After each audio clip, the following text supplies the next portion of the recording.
Sure.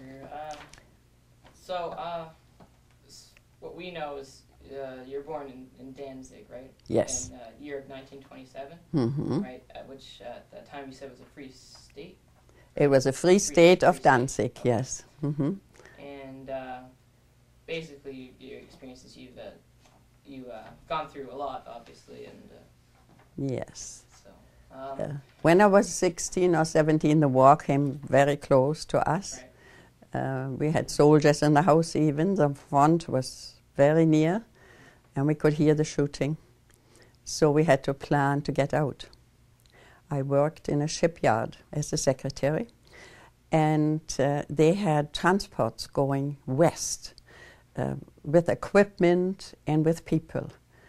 Well, this was the last shipment to go, and I was on it. And so I rushed home, got my family, my mother and 2 brothers, and we rushed to the shipyard. Took an hour to get there. Could only take what we could carry, and I had a 3-year-old brother who couldn't carry anything. So the other one was 11, and my mother had to take care of the little one, so she couldn't carry very much. So we had basically 2 suitcases between the 4 of us. And when we got to the shipyard, there were thousands of people doing the same thing. They all wanted to get out. The Russians were near, and we were encircled already. We could not get out any other way. They couldn't walk out like they did before in tracks, and so marched out. But this time there was no way but the opening to the Baltic Sea. And of course you couldn't get out by air. Who had an airplane, you know? So we got to the ship, and I was the last one on. Thousands behind me, thousands already on the ship, thousands behind me pushing, and I was the last one on the ship. And the ship sailed during the night. And we thought we were going to West Germany, where the other 2 had gone. But we went to Denmark because West Germany had too many people in it, with all the refugees from the east, going west. So we landed in Denmark. On the way there, we had a torpedo hit, and the crew was bailing out the water all during the night, but would not let us know what it was, what danger we were in. And when we got to Denmark, the captain took it on his own to get us into the Copenhagen harbor, which has a very small entrance because it's sheltered from the storm and the wind, and very small. And the pilot that takes the ships in refused to take us in. And the captain said, "We have a leak, we have 1,000 people on here, we have to get in." And as soon as he let us in, we were unloaded into trucks and taken somewhere. Into the first camp was really a school that they had cleared for us and put straw mats on the floor in the gym and in all the classes. And that was on the 23rd of March in 1945. And that we landed on a Sunday morning in Denmark, and that's the day the Russians marched into Danzig. So I just made it in time to get out. Otherwise, we would have been caught. You said that you left with your mom and your 2 brothers. Who all did you have to leave behind in Danzig? I had 2 brothers in the military, and my father was a soldier also. Even so, he was already in his 40s, late 40s, but they needed everybody. And at the time, he was ill and shipped to Danzig from the front, since it wasn't very far away. And he came home, and that last week, he visited us every day. And one day, he stayed overnight, and that was the day we left. When I went to work in the morning, he went to his barracks, and he said to me at the end of when we had to part, "Try to get out as soon as you can." Those were his last words. I went to work, found out that that transport was leaving that afternoon, and rushed back home. I never saw my father again, and he never saw any of us. And he was missed in the war. The Red Cross sent a letter to us later on when we were looking for him. But in 1997, now mark this well, 1997, it's only barely 10, 15 years ago, we got notice from the Red Cross that my father was shipped to Siberia and died in a camp there in 1946. And in 1997, the Red Cross was allowed to get into the archives and find out all these things. And I'm forever grateful. My mother died before this, so she never found out what happened to her husband. Always was a widow and not a widow, because she had no idea where my father was, and nobody knew. And in 1997, we got a notice from the Red Cross. And here, when I tell that to somebody, they won't, you know, that it's hard to believe. 1997, that was only yesterday, so to speak.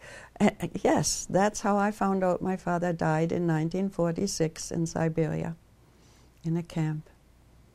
But it was good to know there was a closure to it for the whole family. Otherwise, we wouldn't have known. So you said refugee camps when you got to Denmark. Yes. How were they like? Well, they were different, several, because they weren't organized, you know, they hadn't planned this. But we were first in a school, as I said, then we were shipped to a bigger camp, and then they collected all the refugees out of the little camps and made bigger camps. So we stayed in Aarhus for maybe 6 months, and then the rest of the 2.5 years or so, we stayed in Aalborg. It was a big kind of an airfield with barracks on it. 20 people to a barrack, and several families shared the accommodations. The bathrooms were outhouses, real big wash barracks, where you go and get washed in the morning with a long trough kind of thing with water running, and you get washed there in freezing cold water, and the toilets are all around, so but covered, closed in. But that was one for every, say, 20 barracks. So you were never alone. And you had to share with families. Sometimes it didn't work out. Sometimes it was very good. You made lots of friends. And the food was not always good, because to cook for, I think we were 2,000 people in that camp. To cook for so many people wasn't easy. And then not always was there the right stuff available. So we could have 2 weeks in a row cabbage and meat, cabbage and water, cabbage and oats or whatever they put in to thicken it. And then they started anew. Then they got some meat in. Okay, then they cooked some pig's heads in it. And then it was a more substantial soup. But otherwise, we got a piece of bread every day, a piece of butter, and some jam. No sausage or anything of that kind, because that would go bad, you know. We had no refrigeration. We had just little cubby holes where we put our food. And every barrack had a kind of a Quebec heater. It was more of a stove kind of thing. It was not high and so it was flat, and you could put something on it, a kettle to boil, or a piece of bread to toast. We we're very, how can I say, erfinderisch is a German word for doing things on the initiative. You made coffee by burning the toast and then take a bottle and roll it into fine ground and then hot water and pour it over it, like a grain coffee. That's what we had most of the time. Then we also made cake with toast. You would toast it lightly till it gets hard, of course, and then roll it out like cracker crumbs, you know, put butter to it. Everybody saved their pieces. If somebody had a birthday for the whole week, everybody had to save a piece. And then they and put sugar in, and then they made a butter tart, they called it, like one layer of cracked toast, and then a butter toast, and then another layer of toast. And then it got hard, and we divided it and had birthday cake.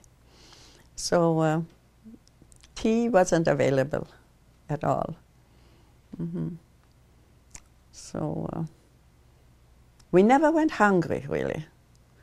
But it was odd food, and the Danes were very good in organizing all these things. But they had German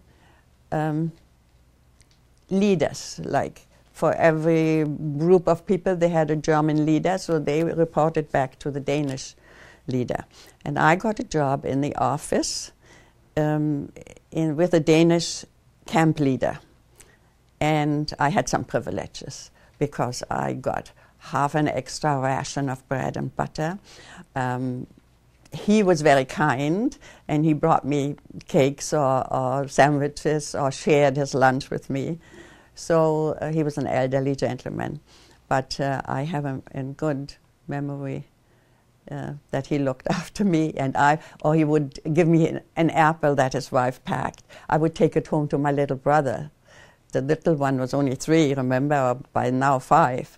And I always saved something special for him. Nobody had any fruit. We didn't get any fruit otherwise.